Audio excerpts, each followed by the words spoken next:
Hello, podcast listeners. This is your host with the most, JJ. My goal is to meet every single person in the world, and I'm going to do that in this episode by talking about a bunch of random stuff, including kissing a buffalo, Tucker's VHS collection, Tailspin, whether or not all these things are connected. They are. So sit back, relax, and enjoy this episode of JJ Meets World. Here we go. And by the way, if you'd like to help support our podcast, visit jjmeetsworld.com where you can donate to our Patreon, pick up some killer swag at our merch shop, or click the link to Apple Podcast and give us a 5-star review. 1, 2, 3, 4. J.J. Gordon, sort of like that Indiana Jones, in that he's always sniffing out his next adventure. Yes, he is. He's always interviewing guests so he can have them on his show and they can talk about pop culture, arts, and leisure. J.J. has his flag unfurled and he likes his french fries curled, and he's fun and then he twirled as he goes to meet the world. He will march into the rain even if his ankle sprained. Take a peek inside his brain. This podcast is called J.J. Meets World.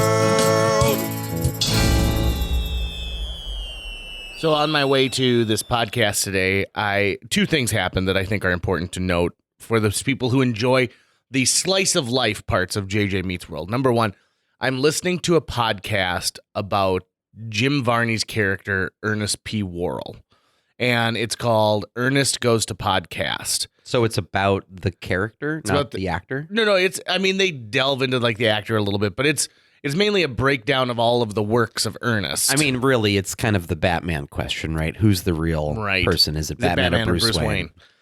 And I gotta say, like, I know it's not cool to like crap on somebody else's creative endeavor, but like, it's awful. Like, I will continue to listen to it because I'm hoping that you get better at one point or you've got some kind of insight.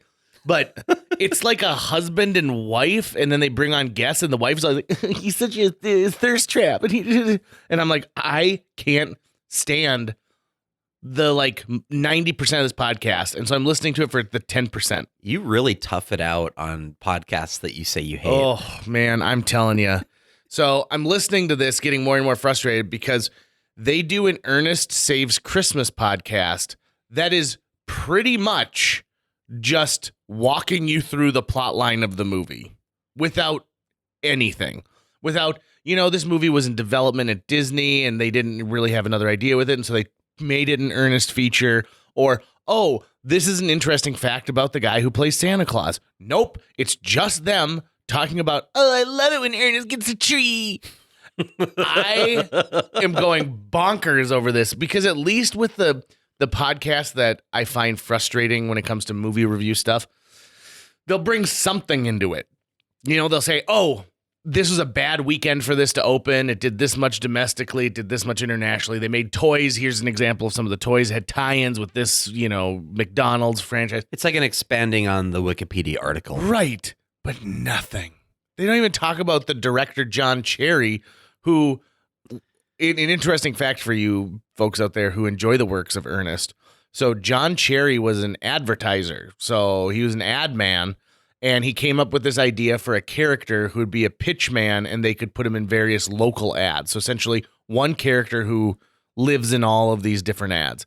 And they found Jim Varney, and the local ads were so incredibly successful right off the bat that they started doing statewide ads and then national ads. So like Ernest was the pitch man for Mellow Yellow. In fact, like a bunch of Coca-Cola products, Taco John's. Did you know that?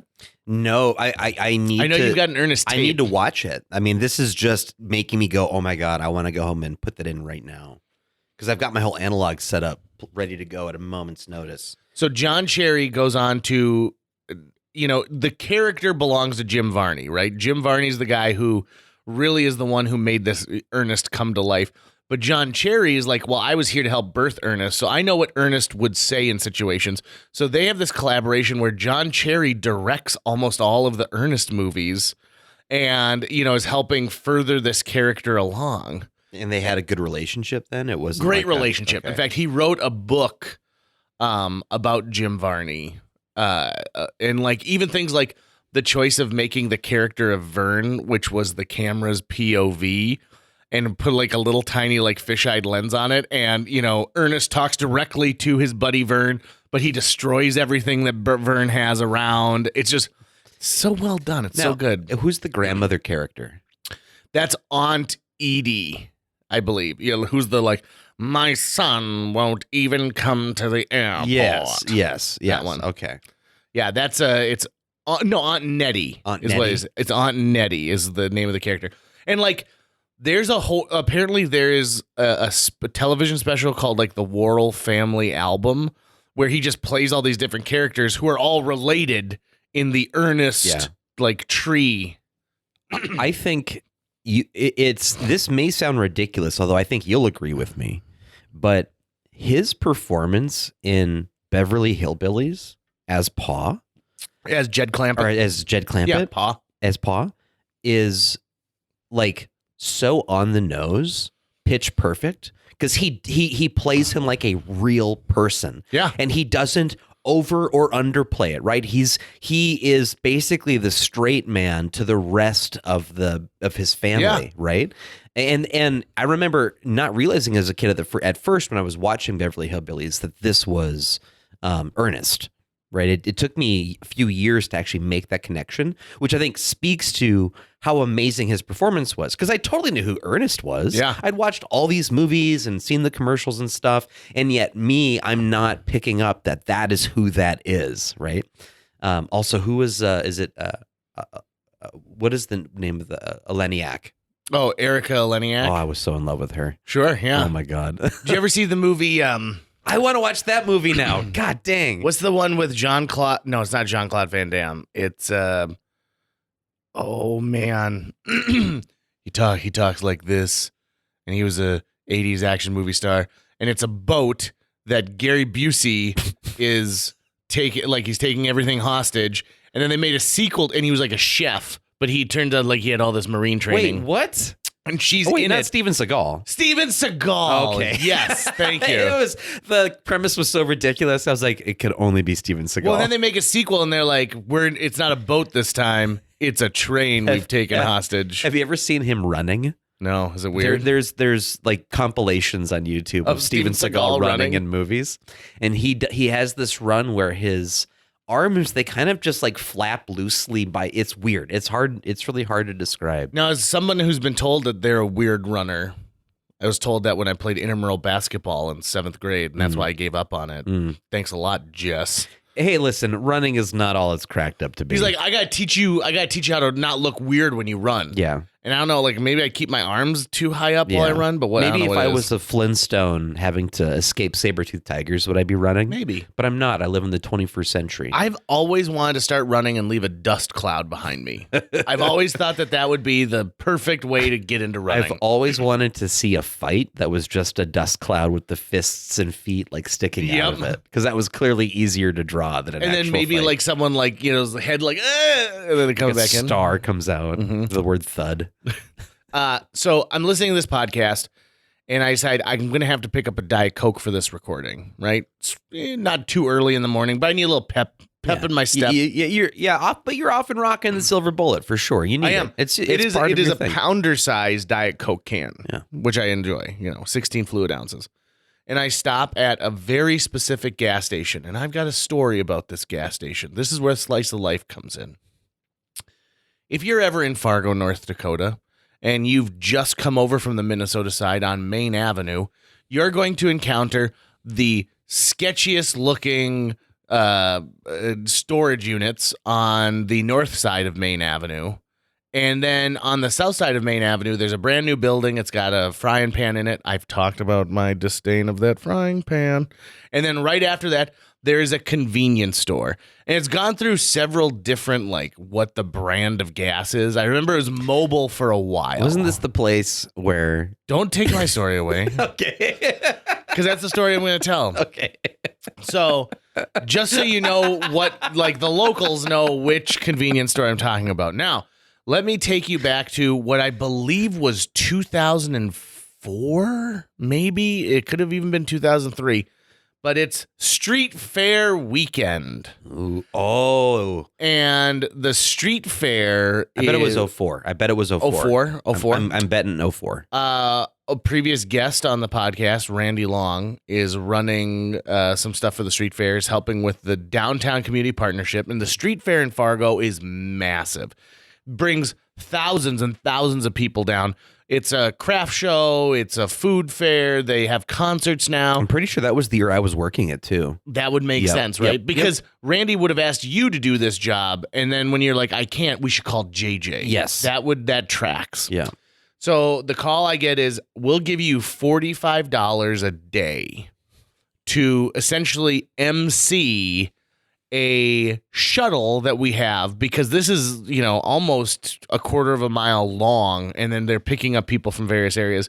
And they've hired a guy who took a pickup truck and built around the pickup truck a frame that made it look like the front of a locomotive. And so it even had like a hoop little like whistle that he could blow. And yes, JJ did do the arm motion. Yeah, you're pulling on the line. And then it had a car behind it, like a trailer, and the trailer was meant to look like an open air, like trolley car with this train, right? So essentially, it looked like a small train, and we'd pick people up. It was 25 cents. They'd put 25 cents in a little tiny lockbox, and they'd get on the train. And my job was to essentially, when we get to stops, get people to like get on if they wanted to.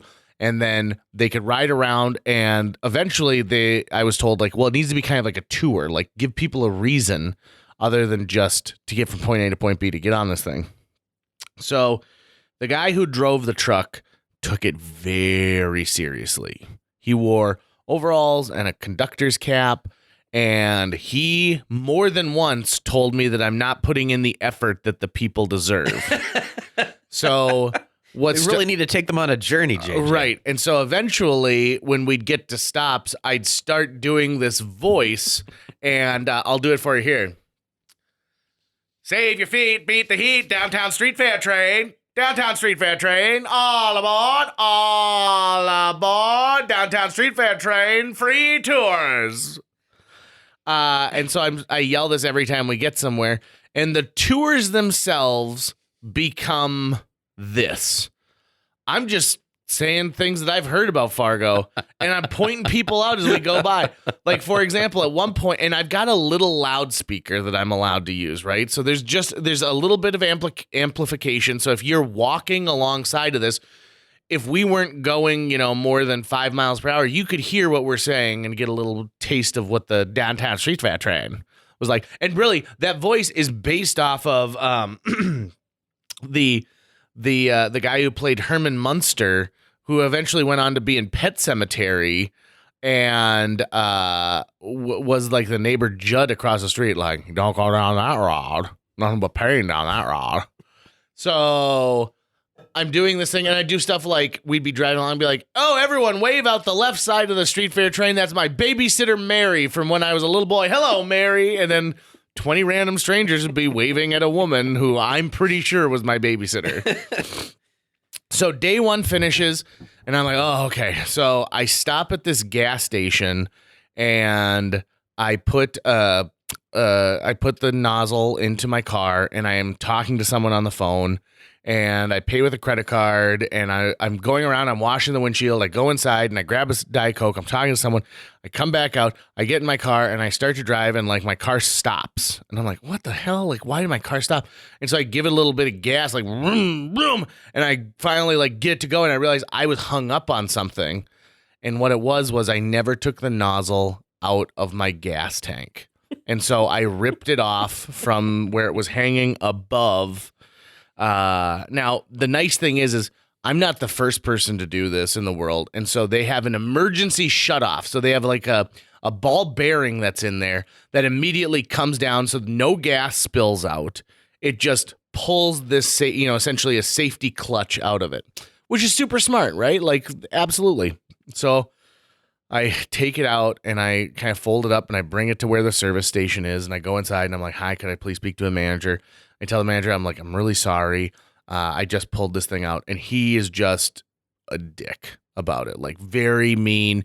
He's like, what did you think you were doing? Like, this is going to cost me a bunch of business from not being able to use this. And I'm like, well, I mean, you got 8 pumps out here. Yeah. And I've been here so many times. I've never seen all of them full, Plus, everyone inside this place looks super sketchy. So people aren't stopping here for treats. Like, come on, guy. Be cool about this. So he's like, well, you got to give me your license. And I was like, well, what? And he's like, I'm going to hold on to your license until you pay for this thing. No. And I thought, that doesn't seem right. And he's like, well, I'm not going to let you go. We can get the cops involved. And I was like, okay. Because in my mind, I'm knowing like, I've got insurance. Yep. So no matter what, this will get paid for. So I call like a friend of mine. I'm like, hey, I'm being held hostage at this convenience store. And so eventually the manager goes, well, you can go, but he photocopied my license. He photocopied my debit card, everything. So he had all this information on me. So I leave, and the next day we get a bill in the mail. Like before I even leave the house, there's a bill waiting in the mail. So maybe they came and dropped it off by hand or whatever it was. And it was $2,500. No. So my dad goes, well, what the hell? And I was like, yeah, I made a mistake. I wasn't paying attention, and I pulled away and I pulled the thing off. And he's like, so you like broke the entire pump? And I'm like, no, it's just this tearaway part. And he goes, what? So my dad and I go down to this gas station, knowing that like in an hour I have to be running that street fair train, right? And so he goes in and talks to the manager. He goes, it's not a $2,500 repair. There's no way this is $2,500. I was like, well, it also is the loss of business that I've had, from doing this. And he goes, how do you quantify what your loss of business is? And he goes, well, I based it on how much gas we pumped yesterday or the day before and how much gas we pumped yesterday. And, we pumped like $2,300 less in gas. And he goes, one pump is not doing $2,300 worth of gas. This is when gas is like 99 cents a gallon, right? Right. So my dad and this guy get into a back and forth, and my dad's like, I would rather pay a lawyer to take this to court. Right. And you'll have to give up a day to come represent yourself, and then you're going to end up with nothing. And so he's like, so tell me what the actual cost of this thing is. And the guy's like, no. And my dad's like, give me your cell phone. So he calls a friend of his who looks up in the phone book, like a phone number for like gas station repair or something like that. People who would repair pumps. And he said, oh yeah, it's $150. Mm-hmm. Essentially what we do is we have to turn the pump off, and then we push that ball bearing back up, and we put this, it's the same hose. It's everything, it's just it takes about 20 minutes, blah, blah, blah. And so my dad goes back and he goes, I will give you $200 now, but if you don't take that, that's it. We're done. And I'm like, my dad's kind of badass. Yeah, no kidding. And like this manager's getting all red in the face and is like a total and complete, like, being a jerk about this. And my dad is just standing his ground. He goes, yeah, this was a mistake, but this is not a $2,500 mistake. No, right. I'm not paying for all the gas that you didn't pump because, everyone was afraid of coming in here because you only have 4 teeth. So this thing ends, and my dad's like, okay, so, you owe me $200. And I'm like, I totally understand. I'm making $90 this weekend. So all of that will go straight to you right off the bat, and I will get the other $110 for you. Thank you for teaching me an important life lesson in many ways. So I go and I get on the street fair train, and that becomes part of my tour. Because we go right by, and I'm like, and you see that gas station over there? Yesterday, I pulled out this. And so at one point, the guy is out there, and he's fixing it himself. And so I point him out every time, and I'll be like, and that's the manager who was really mean to me. And I must have passed him 50 times that day while I was doing this, right? And then it really bothered me because I'm like, okay, so if you can fix this yourself, you didn't fix it yesterday.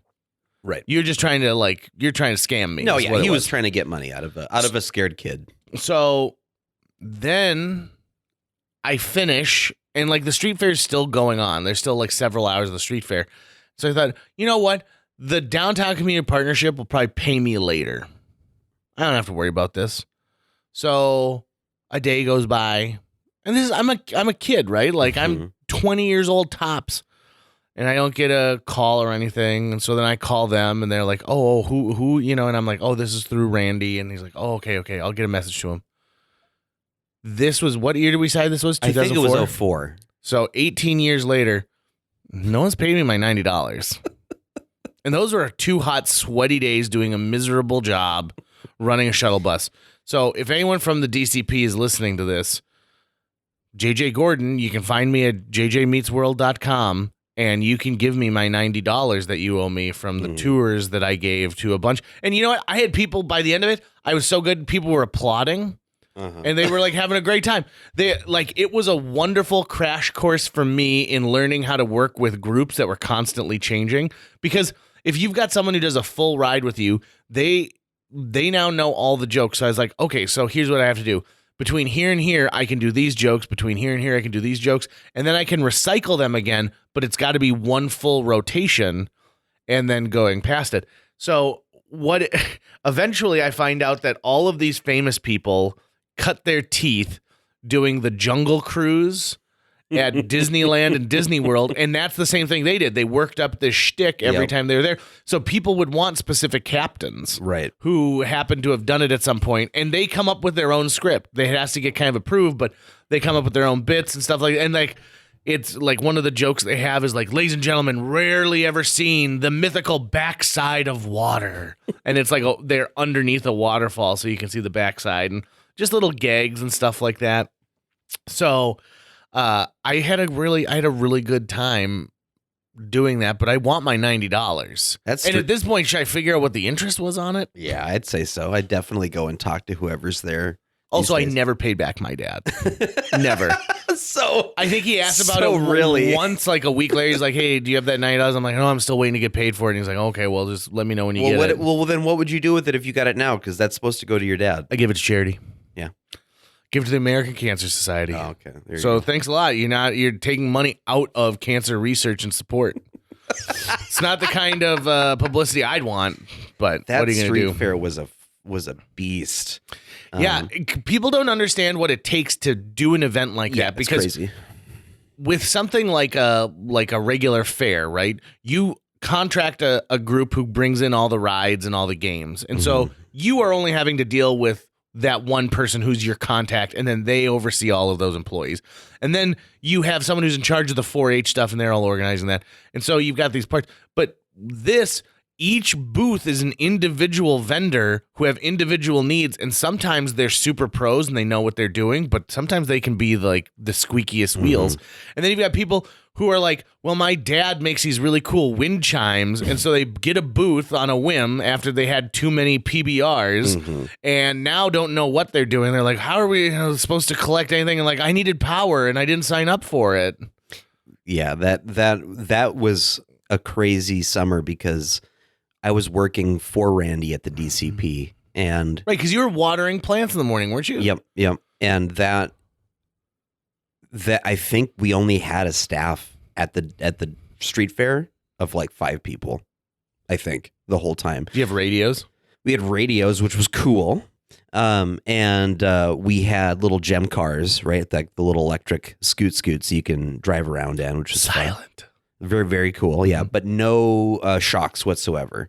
So you felt everything, which was painful, actually. But and really, you're like, if you need to get to the middle, if you're at the south end and you need to get to the middle, you actually have to go around the fair and up, because there's no way you're taking that gem car through the crowds, right?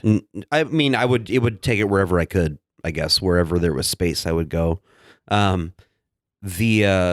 I basically lived on Broadway, like at the street fair for 5 days, basically, except to go home to sleep.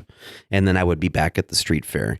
I remember on closing day, when everyone's like packing their stuff up, I was driving the gem car I was on 2nd Avenue. Okay. Driving by the alleyway, and this vendor, this dude, he must have just dumped out a bunch of trays or something, and he was walking the trays back, and he slipped on something and fell, and the trays kind of went everywhere, and he fell down. And I said, "Hey, are you okay, man?" He goes, "Yeah, I'm fine." And he stood back up, and then suddenly blood just started to gush from the top of his head and completely cover his face. And I said, stop what you're doing right now. Sit down. Sit down. He goes, oh, what? Okay. Like he didn't even realize it was happening right away. And I said, you have a head wound. We need to figure out what just happened to you. And so like one of my jobs was like, hey, does anyone need an ambulance? Ask, because there was EMTs that were there, right? So we'd radio the EMTs and they'd come. And I just remember it was weird. So one of the trays must have just like flipped up and dinged him at the right spot and just split open his head somewhere. Weird stuff like that, like every single day. People yelling at you. It's really hot. And I think for those 5 days total, I made $400. Wow. But I mean, but I did get paid. It was a good $400. Oh, yeah. I mean, to me, I was like, this, oh my God, I made so much money. I'm going to spend it on everything. My friend Jared, his mom in 1999 was, you know how you can get those giant bags of kettle corn that are like the size of like an elephant wang? So she got the elephant wang size. I've never measured, but I'm assuming we're talking something large. I was told by a previous guest that I was the size of an elephant's wang. Which one said that to you? Dave Wilhelmy. Why would he know? So he used to be the tech director on a bunch of cruise ships. And like when they're in India, one of the things you could do like when you were on your off day is you could go to this elephant preserve. Oh, okay. And he's like, I saw one elephant mount another. And then when he came down, like it was still all hanging out. And this is still when I was a student, like in high school. And he's like, you're about the size of an elephant's penis. And I was like, nice. Good for that elephant. So she has this giant bag of kettle corn, and it's just a long cylindrical tube too. Like it's very phallic shaped. And she's eating some kettle corn, and our local newspaper took a picture of her while she was doing that. And it was like, local woman loves kettle corn. And, the downtown street fair is going on this. They used that same photo for 5 years. And because she'd get a bunch of calls and be like, Carolyn, we saw you in the paper. Looks like you love that kettle corn, don't you? And she's like, what are you talking about? I'm in Missouri. And they're like, oh, well, you're in the paper. What flavor of kettle corn if you were to pick one? There's only one flavor of kettle corn. Well, no, but there's like, you get like the bags and there's like the different flavors of them, aren't there? No, there's popcorn that's flavored. Oh, and then okay. there's kettle corn. The people are like, hey, it's blue raspberry kettle corn. No, it's not. It's not. Okay. Because kettle corn is that salty, delicious, like it's the sugar and salt taste together. And then anything they add to it now does not make a kettle corn anymore. Okay. It's no longer kettle corn. Okay. For starters, I apologize. No, I'm telling you, this is something that vexes me, JJ, Tucker. Put the knife down. No, JJ. Listen, you need to understand how passionate I am. I know you're just real close with that knife right now. Yeah. Now, don't close your eye. I want you to see how close I can get the tip of the blade. Don't close your eye. See? That's how passionate I am about kettle corn. But if you had to pick. Yeah. I had to choose one. It would be, I guess it'd be plain. If that's an option, is plain. Plain popcorn isn't. No, it's not plain popcorn. I want plain kettle corn. Okay. Plain kettle corn. So kettle corn is the flavor, basically. It is the flavor. Okay. And so if you go up and they're like, oh, can I get blue raspberry kettle corn? It's like, no. I want the flavorings of kettle corn and raspberry. I can't think of something else I'd compare to. When I've received like the tin of the flavored popcorn, right? Yeah, the popcorn tin is a genius gift. Oh, it's so good. I always think I'm gonna only want to do the caramel, but I end up finding myself going to the cheese. Yeah. And the thing is that I don't like. Now there's a difference between caramel popcorn. Yes, no, I know. Caramel corn. Yeah. I'm really just going with flavored corn at this point, or flavored popcorn at this point. So you got probably a cheddar in there as well. Usually there's a cheddar, a caramel, and a butter are kind of the base, and really it's butter flavored. Like they've taken it the extra step. It's not just plain popcorn. And I love all of them, but I end up just sitting at that cheese one over and over again, and I don't want to eat it by hand. I always take like a solo cup and scoop that. I thought you were going to say I put my hand in a plastic bag. No, but then I just pour it into my mouth from the solo cup, and I like to eat it that way. Hey, Have you ever tried like JM Creators popcorn? I think you can get it at the grocery store. JM Creators. JM Creator. Are you sure it's not Creator? No, it's not Creator. Okay. It's Creator. Okay. Because there's like an IE as part of it. So you get it at you can get it at Costco like in big bags, and it is a caramel, like a caramel popcorn and a cheddar popcorn mixed together, and it is the greatest creation of popcorn you're ever gonna try. How do you spell it?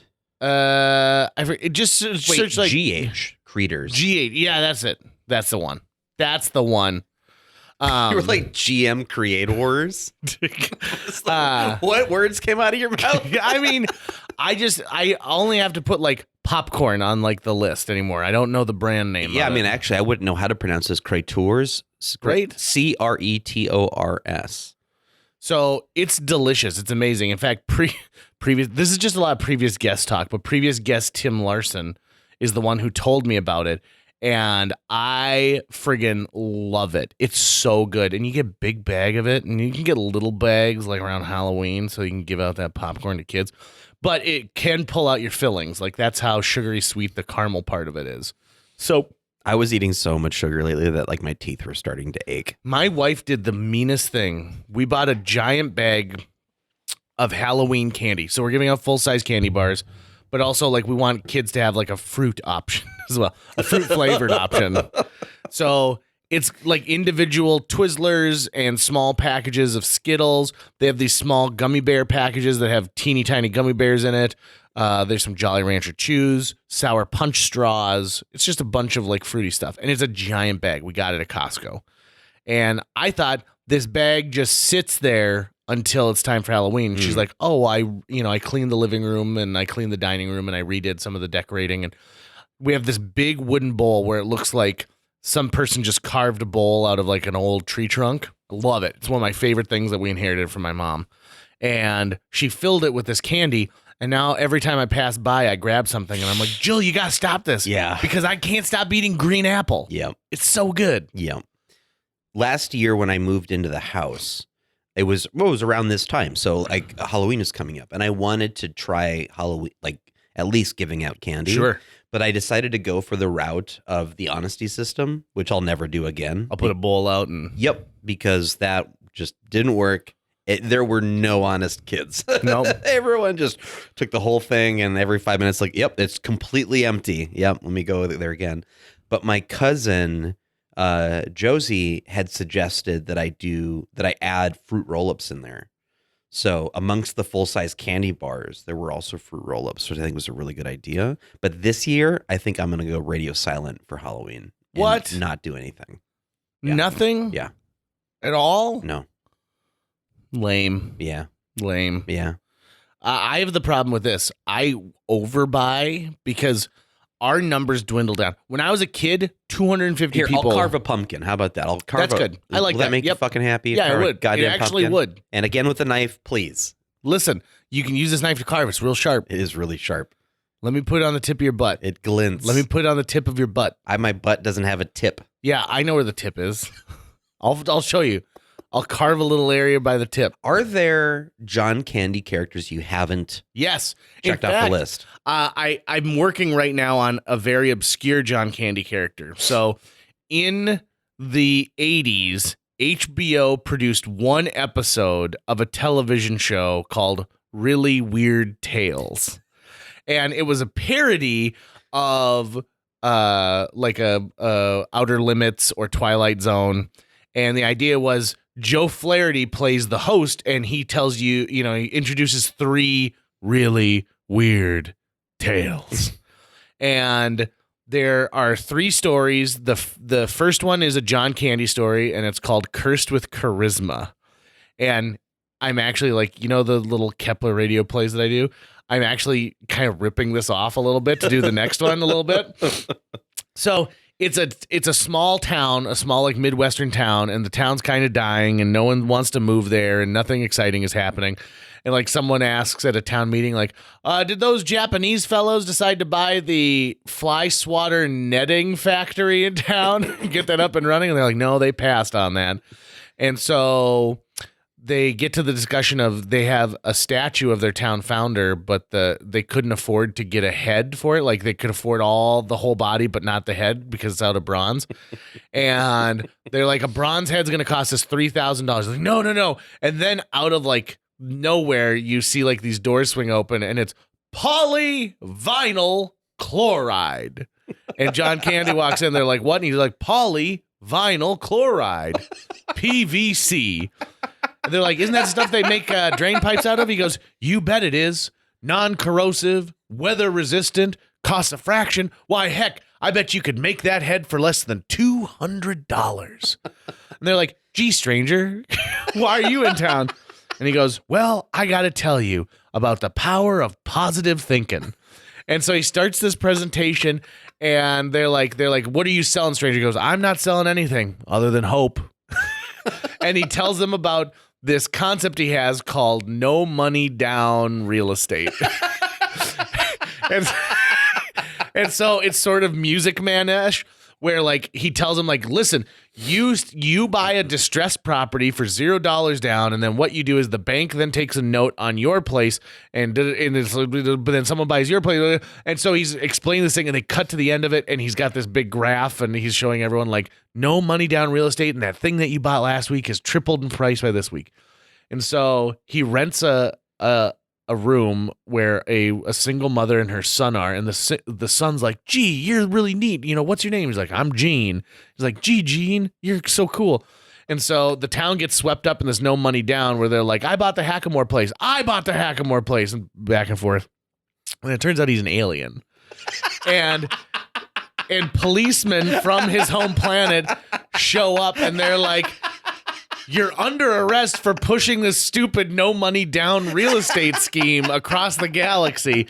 And he's like, oh, go.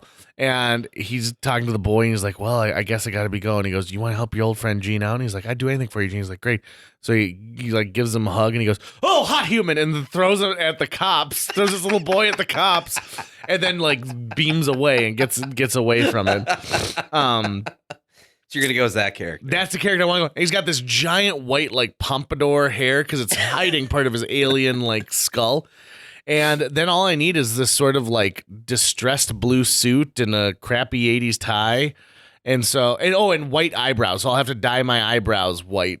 Okay, so this character. So what was Candy's role in the creation of the character and like the writing of it? Because like so here's what's nice. HBO must have called up SCTV and said like, listen, we want to do this special. Would you guys want to do it? So the other like pieces are like Catherine O'Hara's in one, okay. Martin Short's in another, since Paul Flaherty does it. This. Yeah, so it's all the SCTV rights. So I'm guessing that what they say is like, okay, well, we need to do one for John, one for Catherine, one for Martin. Got it. And I'm guessing he had a big part to do with this because this character is a perfect Candy character.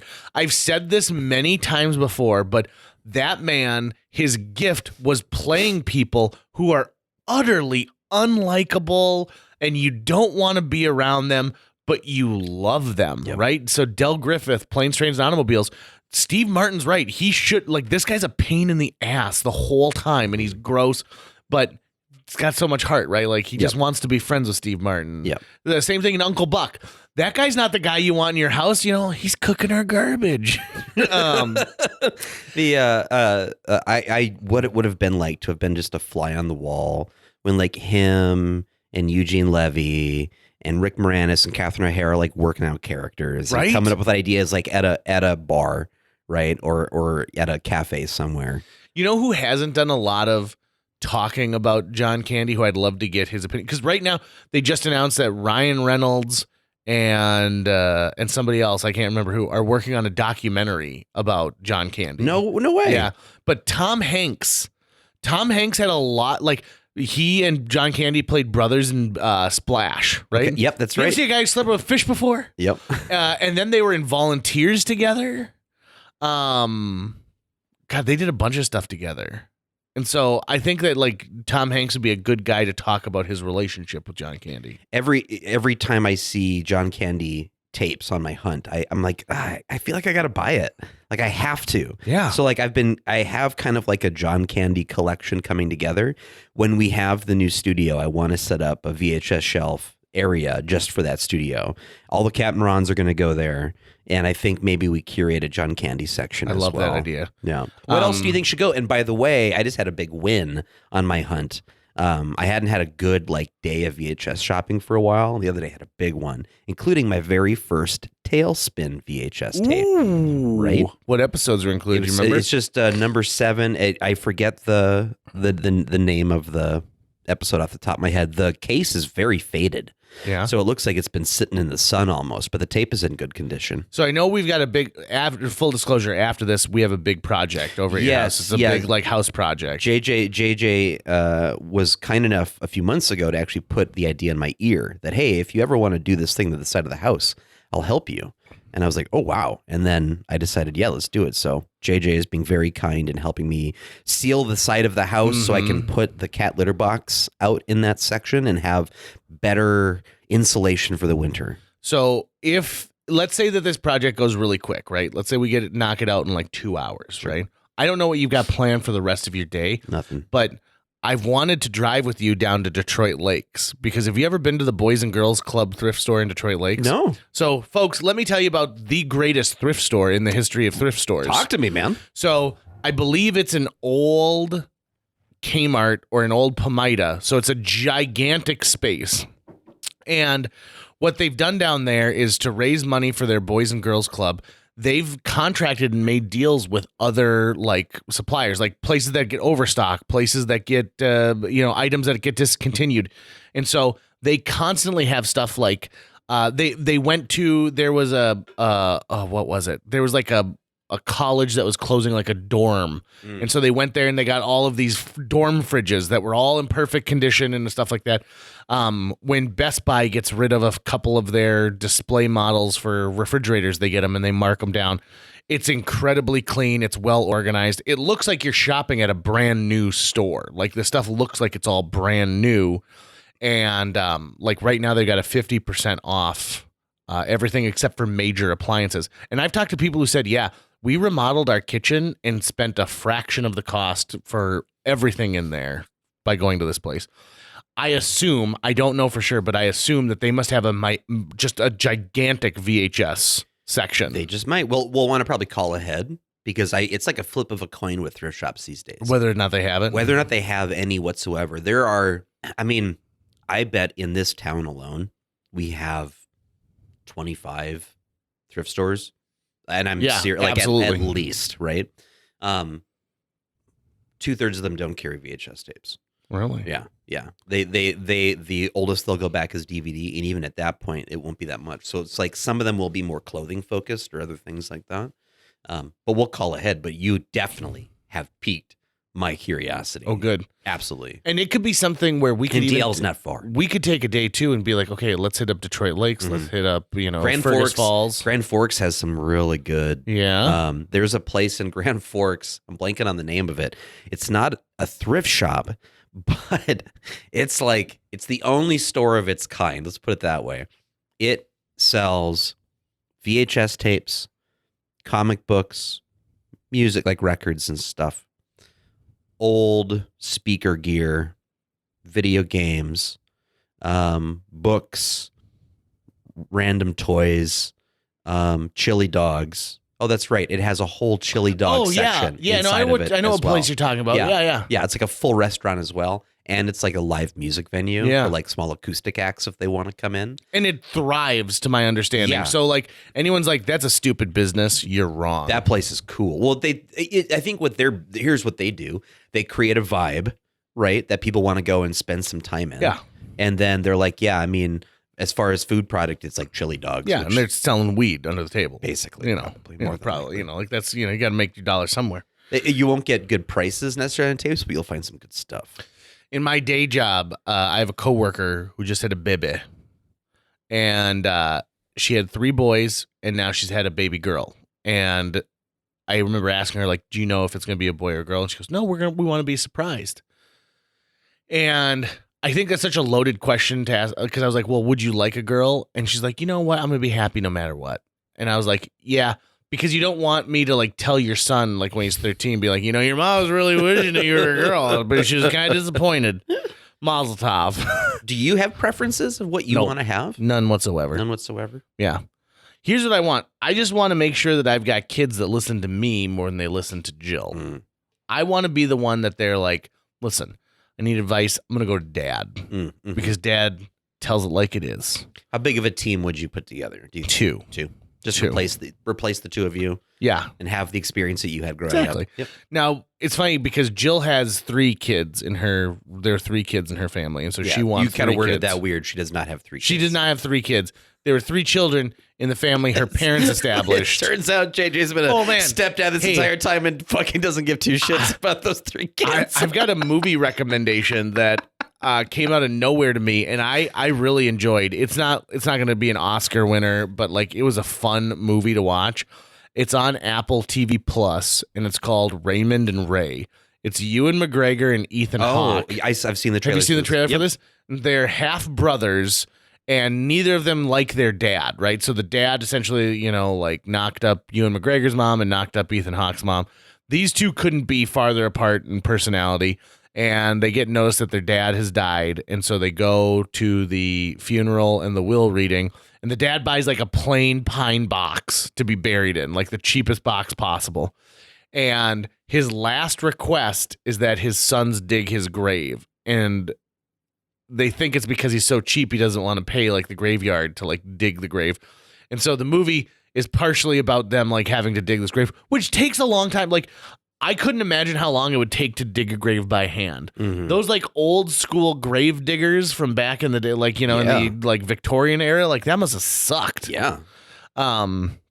But I really enjoyed this movie. I thought it was a ton of fun. And Ewan McGregor playing this kind of nebbish guy is really funny. And Ethan Hawke playing kind of the artsy screw up is funny. I love Ewan McGregor. I think the one criticism I'd give him is that he is unable to disguise his accent completely. Oh, yeah. In an American accent. So he's doing an American accent.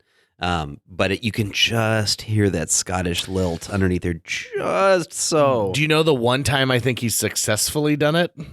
In the movie Down with Love. I Did you ever love see Down that? with Love. I've seen it many times, Okay. and I still think he slips from time to time. Here's the thing. He slips when he's using his normal like accent as like catch block, but when he goes into that the Texas accent he does is so over the top that I don't think he slips in it because it's such a character of itself. Like, my name is Zip Martin. Down with Love is Good a movie. Doris Day, Rock Hudson like homage done in the modern era with Renee Zellweger and 2003, 4? yeah, I think 2003. The soundtrack is amazing. Yep. It's done with such love and care. Jill hates that movie. She's like, "Why are you watching this garbage movie?" And I'm like, "I love Down with Love. I think it's fantastic." I think it's good. Yeah. And my taste is really good. And yeah, Tucker watches 2 episodes of Tailspin, and then he watches Down with Love, and he washes it down with some Ernest P. Worrell. I wish I had 2 episodes of Tailspin. I'm just rolling with one right now. My first. There's but only I found one it- episode on that Yeah, I VHS believe tape? so. I believe so. God darn There's it, only one Disney. title on it, of one episode. So Now, maybe it's a 2 for episode. that's true. It could be. The best episode of Tailspin, by the way, in my opinion, is Louis. So Louis, the orangutan, owns a bar, right? Like that's an island essentially, and it's a small island, and this guy's bar on it. And the pirates are coming to force him out of the bar because they want to buy it for some Does this strategic share purpose. continuity with Jungle Book? This is the Jungle Book storyline because Shere Khan is the That's guy right. who owns everything. That's right. Yeah. That's right. It's the Jungle Book, but anthropomorphic. Right, but I'm saying, does it share continuity with Yeah, it? absolutely. So really, like these characters then Evolved. Yeah. Okay, got it. Mowgli came back and exposed them to some kind of gem, I'm assuming. like the heart of the jungle is what it's called. Or it could also be an amulet. And they killed all the humans immediately and started wearing clothes. And they're like, I know how to fly a plane. They started a civilization. They started businesses. Yeah. By the way, so in the premise of the cartoon Tailspin, there's a character named Kit Cloudkicker, who's an orphaned boy who happens to work with Baloo the bear in their freight delivery business, and Baloo flies a plane that has floats on it, but also wheels so he can land. And Kit has this fan that he can kind of like, it's a metal fan, and he flails it out, and he rides behind the plane like he's skiing on the air. When I was a kid, that's what I wanted to do. I wanted to be like, I love water skiing. I bet I'd be so good at air skiing. And so I remember asking about this, and an adult told me, that's impossible. That could never happen. And I was like, well, like you'd open up the back hatch, and then I'd have a tow rope. And they're like, no, you would break every bone in your body. Like trying to put the resistance against the wind, your legs would crumple like an empty Coke can. Does it share continuity with any other shows like DuckTales or Chip and Dale? It does. I believe thanks to the new DuckTales. The new one that came out, it is also in the world of Darkwing Duck, which then connects into the Goof Troop world. Which there was some controversy about whether or not Darkwing Duck at one point was actually part of DuckTales or not. And the creator was like, no, and then Disney was like, shut up. Yeah, that makes no sense. It absolutely of course does. It is. Launch pads in both of them. Yes. So they're like the Disney afternoon verse is really what it is. And so all of those things kind of, because Gummy Bears must tie in at some point. There was a lot of tapes in this thing like that. Like I bought an Aladdin. I was a big fan of the Aladdin TV show. Sure. I followed it pretty regularly before and after they added Iago. And so like that was in this little pile of tapes that I found. Found some Powerpuff Girls. It's pretty sweet. If you find the Powerpuff Girls movie, I think one was that, yeah. That is worth its weight in gold right now because it never got a DVD release, to my understanding. Really? And it's not being shown, and there's some kind of a rights issue with it right now. And I swear one of them was that, but let me... So there's like a big thing about how people like want to watch this thing, but it's almost unavailable. And so...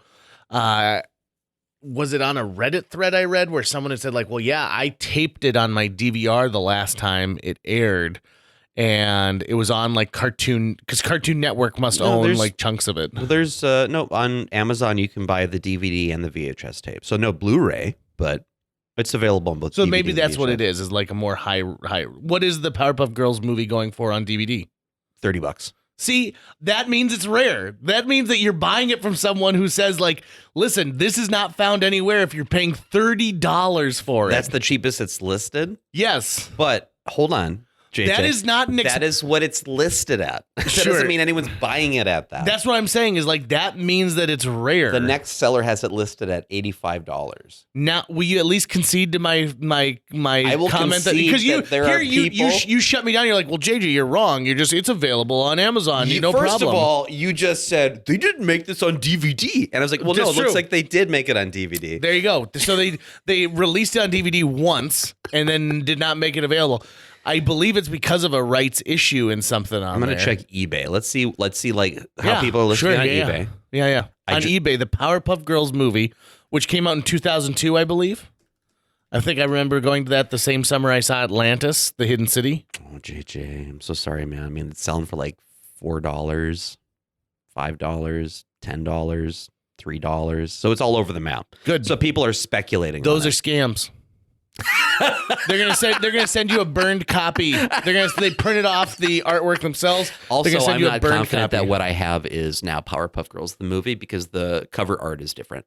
So I must just have an episode. But it's on maybe you have a rare copy of the original release. Maybe it's for the like Academy. It's in a clamshell that's not the large like white clamshell, but like the smaller black one. Okay, that kind of came out later. Yep. Right. So it may just be like a VHS re-release onto that format. So it's probably not even close to rare. You know what else? Saying a VHS is rare. There are so many of them. They're just certain titles are sought after, right? Sought after, highly collected, but it's might be rare because so many people have them, right, or holding on to them. Or the fact that you can't. To me, the definition of rare is if I want it, I can't find it as readily available as it could be. So, for example, at one point, I made a shit ton of money because I had purchased Gulliver's Travels on DVD. It was a 2-disc DVD from the Ted Danson miniseries that NBC made. and I bought it super cheap. It was like $3, right? Like in a Menards bin. And a couple years later, I was liquidating a bunch of my DVD collection. And I'm like, I don't need this stupid Gulliver's Travels. And so I looked it up, and it was going for $100. Wow. On Amazon, on eBay. There were people who had written like comments on like the Blu-ray or DVD.com or whatever, saying like, I'm seeking this out for my classroom because we read Gulliver's Travels and I'd love to show this. And so I sold it for buku bucks. Nice. And then like 2 years later, they put it all on YouTube. It was like, there you go. Sorry, guys. And I've noticed Peacock is really good about that. They're like, we are so desperate for any kind of material. By the way, I want to tell you about a series I'm watching on Peacock right now that's worth people's time. There's a documentary that came out called Abducted in Plain Sight. And it's about a Mormon family who become friends with another Mormon family who move into town. And the dad from the new family kidnaps the 12-year-old daughter and convinces this girl that aliens have taken them and that it's their mission to consummate to help save the aliens' dying planet. So brainwashes this little girl, and the parents finally get the little girl back, and they're like, okay, our troubles are done. But then they're so stupid that they get blackmailed by this guy, don't have any charges brought up against him, and then he kidnaps their daughter again. It's an insane true story. Yeah, and he they turned hooks it up into, with mom and dad. Yeah, mom and dad. Yeah. Like totally manipulative, like really charming. It's the kind of story that would make you go, there's no way this happened. Right. But it did. And I have found myself, so the dramatization of it stars Colin Hanks and Anna Paquin, and it's on Peacock right now. It's a Peacock original. And you watch it and I'm like, no, don't do that. Are you stupid? What are you doing? And I can't get enough of it. I just watch it over and over and over again. Didn't mom at one point bring the kid back to him? Yes. I remember in the documentary about this, the cop, his face, when he's talking about him finding out that she did that. And he was like, yeah. And then she brought her daughter back to him. Like the look on his face was like, what more can I do to try to protect this kid? And like the mom, I mean, she's innocent. Like she's an innocent in the idea that she's not like she's guilty. She's innocent. Like she just doesn't know any better. Right. So this guy's saying, God, I'm going to have to expose your husband as a homosexual. And she's like, well, okay, if I bring Jan, you'll leave us alone. He's like, yep, absolutely. And so total and complete manipulation. It is just crazy. That's crazy. So I'm loving it. It's my recommendation. So Raymond and Ray on Apple TV Plus, and a friend of the family on Peacock. 2 services nobody has. Nobody wants them. I can't keep track of how many streaming services currently exist. It's ridiculous. And you know what I've noticed? They've started getting like tagged onto other subscriptions you can do. So for example, if you get Walmart Plus, so their version of Amazon Prime, you get Paramount Plus complimentary. Yep. When you buy a new iPhone, they give you a year of Apple TV. What else did I see? And I thought like my Verizon account, I've got Disney Plus, ESPN Plus, all that stuff through it. That kind of You watch a lot of ESPN Plus? for UFC stuff, yeah. Oh yeah, you're watching the UFCs? All the time. Yeah. Fucking love watching dudes give each other cerebral hemorrhages. What does UFC stand for? Ultimate Fighting Championship. Okay. So is there just a fighting championship? Is it just an FC? I mean, there probably is. Yeah. It's not So connected why would to you the jump UFC. to Ultimate if you weren't already be like, listen, these fighting championships are fine, but we want to be the Ultimate. Well, I think they wanted to be like the kicking fighting championship, but KFC was taken, so they were Apparently, the Moorhead KFC was named KFC of the Year. Did you hear this? Not only did I not hear this, how the fuck did you hear it? A former Fargo judge told me about it. I feel like you're someone who'd be like, oh yeah, I subscribe to the Chicken Times. It's a month. It's a periodical. It's a bi-monthly. It's a bi-monthly that tells me about keeps me on the landscape of chicken in the country. So let's teach people a little bit about the creative, the creative process here, right? So you call it Chicken Monthly. Is that what you call it? Yeah. So maybe there's a better name for that, like Chicken Chat. Yeah, there you go. Or the pecking order. Yep. So, you know, if it was like just like a hand me out at like a restaurant, be like chicken tracks. yes, you know, it's like the hot Halloween costume this year, all beaks. Yeah, and like there's like a there's a weekly editorial that's always called Crossing the Road. Yeah, right. Exactly, right. There's an opinion section called like Scratch. Yeah, see, there you go, folks. There's just a little idea of what's going on. But take us down through the journey of this KFC you wanted to go on. I don't know. That was it. Hold on, you mentioned a former judge.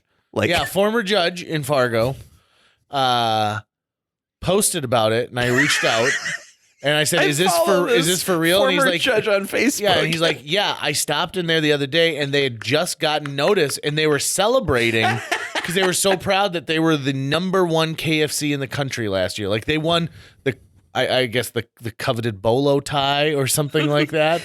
The KFC. It's like a golden breakfast bowl or something. What a unique choice for the brand of that company to be like, we are no longer called Kentucky Fried Chicken. Mm-hmm. We are called KFC. Oh, yeah.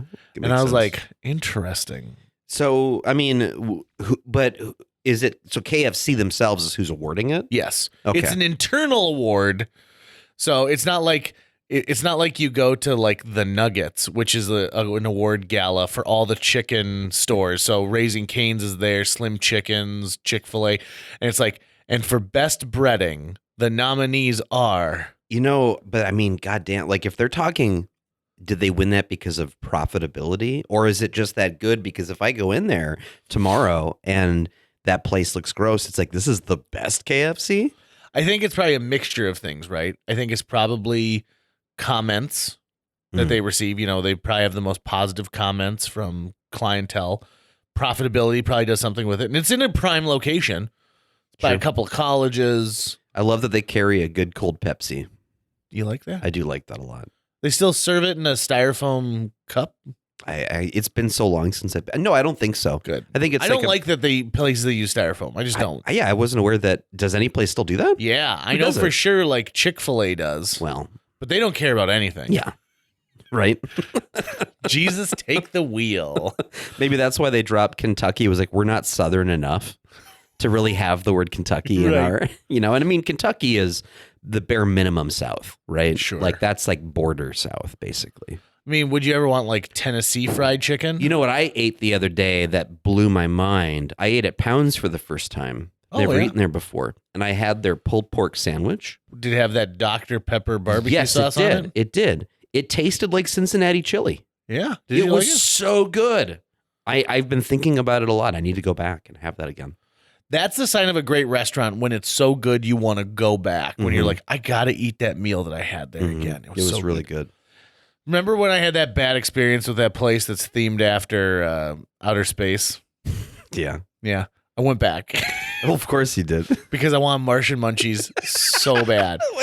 So I called and I was like, I'd like to place an order to go. And he's like, okay. And he said, this is what I want. Martian munchies, 2 sides of ranch dressing. And then I'll also have the outer space potato skins. Can you remind me what comes in Martian munchies? Martian munchies are just like strips of pork that have been cooked. So essentially it's like ribs without the bone. Okay. And then doused with just a boatload of their barbecue sauce. Got it. And so they're an appetizer and they're meant to like be shared with a fork. They're not, I mean, here's the thing. They're not good. Like it's like, what are we going to do with these scraps? Throw them in the garbage? No, let's call them Martian munchies and throw them on the appetizer menu. It's like Cheez-Its. You love Cheez-Its, right? Cheez-Its, brilliant marketing for them. They got extra toasty. They're Cheez-Its that they burnt. Yep. That they're like, no, people don't want the burnt ones. Go for it. Extra toasty. Don't throw that pan away. They probably even have like a robot arm that can see the burnt ones and like knock it out of the air. Yeah, right? Yeah. Wait, hold on. How are you imagining Cheez-Its arrive on the conveyor belt? Like one by one? I'm talking about how I've seen on like webs or YouTube sites that will show like factory, like, hey, this is how this is made. I've seen it with things like tomatoes and onions and stuff. So I'm assuming you could do it with Cheez-Its as well, where basically it's almost like a waterfall of the tomatoes. And there's a robot that can, like a laser or something that can pinpoint, we don't want that tomato, we don't want that tomato, we don't want that one.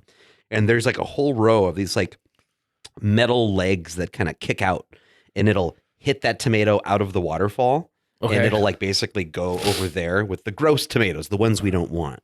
So maybe there's got to be some kind of separation process to be able to do that, right? If it really is burnt ones coming out of the normal batch. Here's what I imagined was inside your brain when you first said this: that each Cheez-It was on like a clothespin going across, and it was a hand. It was a mechanical hand that would flick it. And be like, it'd be more like a Cheez-It waterfall. Okay. And there'd be mechanical hands that would flick them out. How far of a waterfall? Because you can't let those things fall that far. Probably not very far. Yeah, I don't know. I'm guessing, but a separation process happens. ASMR for you would be watching like Cheez-Its get made, wouldn't it be? And like hearing the sound of like the toasting of the factory, and there's one little old lady who sprinkles on the cheese at the very end, and like Tucker can sit and watch that for 4 hours just on loop. I don't know. I mean, she'd probably be pretty sad. Think so? Her name's Valerie Cheez-It. That was what her husband did. Is she? He invented the cheese. Oh, how have I not talked about this yet? Oh man, I took a huge deep dive. I've got an idea for a business I want to open. Do you know that the communion wafer business is owned 90% by one corporation? They've got a monopoly. So I subscribe to a bunch of what they call prep sheets. And so they're news stories from across the country and interesting things, so that when I go on the air during my day job, I've got something interesting to talk about, right?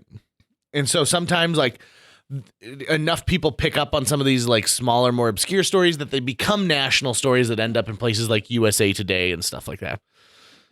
So there was one that said, nuns just can't do it anymore.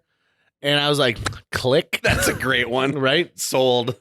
So it's a story about how communion wafers were made by hand by a bunch of convents for a lot of years. There were over 500 convents in the United States that made them. And then the convents sold them to Catholic churches, sold them to prisons, to hospitals.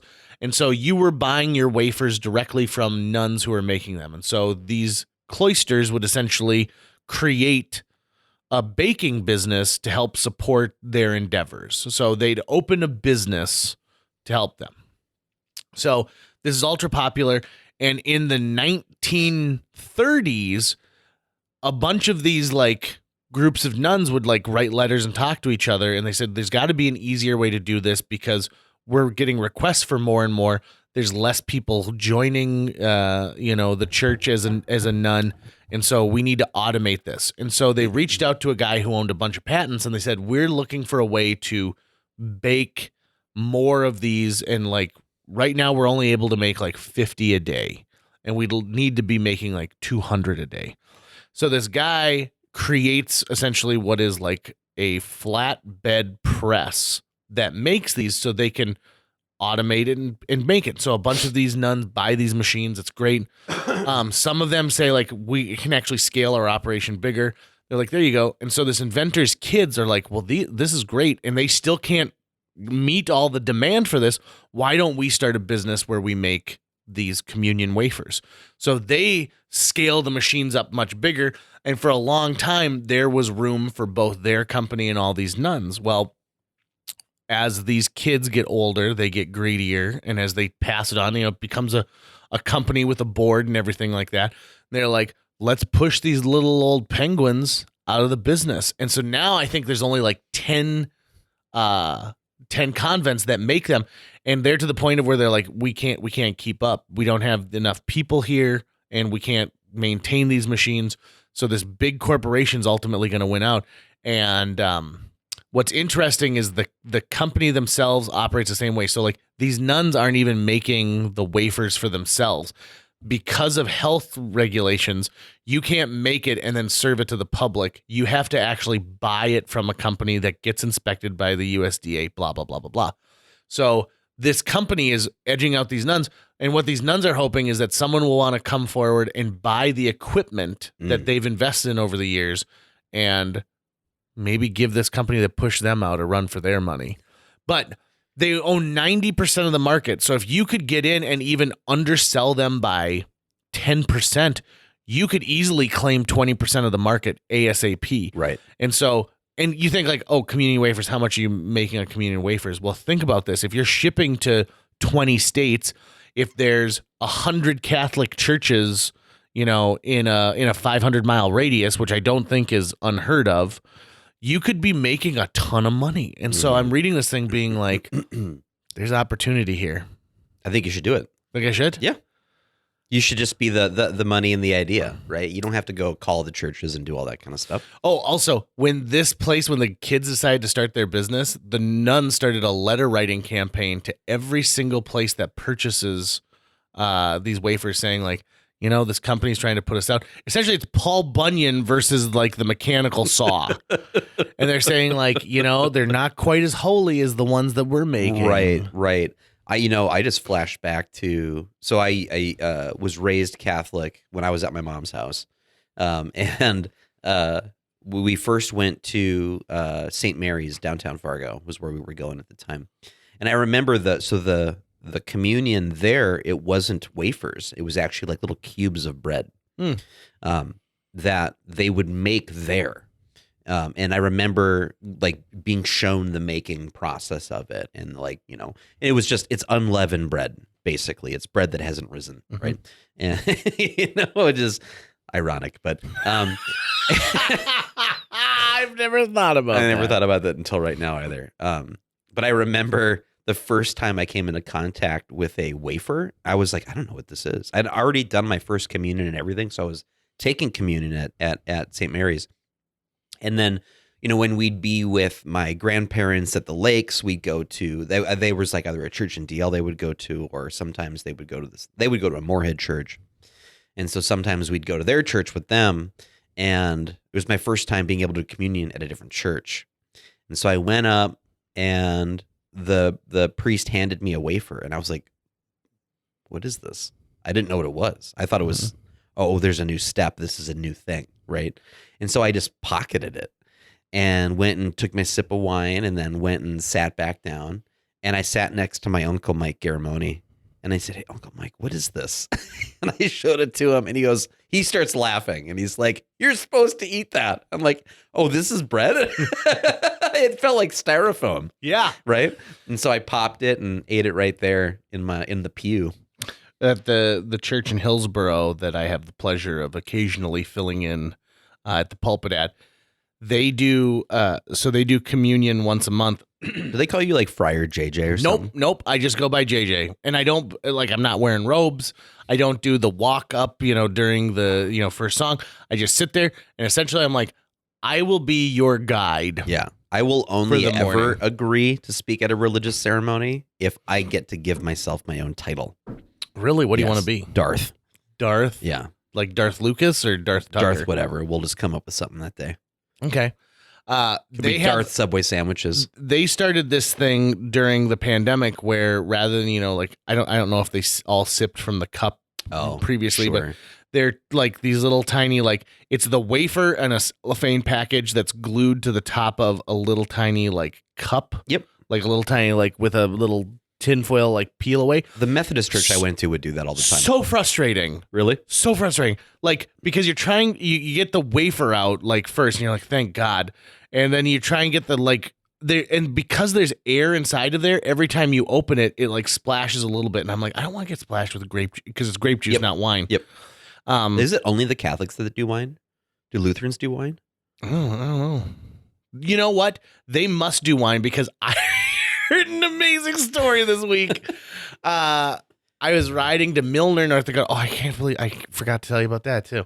I fed a buffalo or a bison with my mouth. Why? So I was in Milner, North Dakota, and this old farmer comes up and he goes, I'm Dick Ruby. You want to come see my bison? And I was like, sure, Dick. Sounds good. Good he idea. Just materialized out of the field. And so Amy and I we're riding Dick's pickup, and he shows, and he's so he's got a whole bison operation there, where they turn it into beef or to I don't know, do you call it beef? It must be beef. Bison, it's that type of bison meat. But so he goes, well, I've got a really nice female bison named Lulu. She's a real sweetheart, and you can, she'll take pellets right out of your hand. You can also put a pellet between your teeth, and she'll she put her whole head into the cab of this truck. And they're enormous when you get up close. They're huge animals. And she took it right out of my mouth and gave me this sloppy, like they've got real black tongues, like a black tongue kiss. And so it was wild. It was an interesting experience. And then she's low on the order up there. Okay. And so other ones were being really mean to her. And like they're butting their heads against her. And I'm like, poor Lulu. And is she going to be slaughtered at some point then? I imagine so. Yeah. And she's probably going to taste great. Yeah, probably. She's not only protein pellets. Anyway, so I'm in Milner and I'm on a drive there. And a coworker is telling me about his son and how his son is a rule follower. So to him, everything is black and white. There's no shades of gray. So for example, he said, we don't have Amazon Prime, but I really want to watch Thursday Night Football. So I go on a dark web website that essentially like rebroadcasts it in real time, right? Mm-hmm. And he goes, if my son hears like dun-dun-dun, dun-dun-dun, he runs upstairs and he's like, what are you doing? The police are going to take you away. Are you serious? And so they go to a Lutheran church and they're about to take communion and he grabs his dad and he goes, I can't take communion. He goes, well, what's going on? You know, did you do something where you don't think you're worthy of communion? And he goes, no, I can't have the wine. I'm not 21, Dad. No. I need to be of age to drink wine. This is illegal. And his dad's like, well, you don't worry about it. You know, this, and he's like, Dad, I can't. It's against the law. And what's ironic is this kid really wants to watch Breaking Bad. And I'm like, dude, you're going to hate it. This whole show is about breaking rules for everybody. That kid is going to overcorrect in the opposite direction hard. You think so? Oh, yes. 100%. He's going to go to college, like get his first drop of booze, you know, that he's not supposed to have. Right? Oh, no. He's like, I've been missing out. Dude, I was a rule follower. And look at you now. So, yeah. As we end today's episode, I want to throw something out there, which is this. We hardly ever talk about our Patreon account or our website. You know, most of that stuff is rolled into the exit that you're about to hear. But I wanted to remind people of a couple of things. Number one, you can go to, like, if you just started listening, we're up to, you know, episode 3 something. If you want to go, you can go on our website, and it's very easy to find old episodes. In fact, some of them are even kind of cataloged. So if you want to listen to, like, the episode we did where we do a live commentary during both the Nutty Professor and the Nutty Professor 2, The Clumps, you can find those episodes really easily, and I highly recommend that.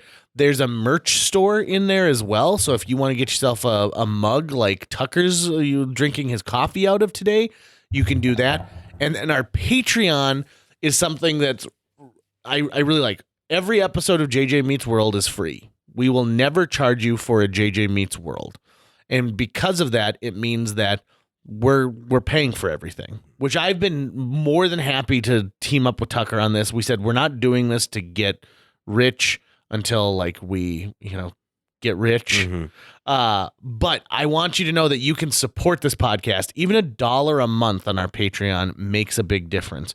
And you go like, well, come on, guys. You've been doing this for over 300 episodes. Isn't everything bought and paid for?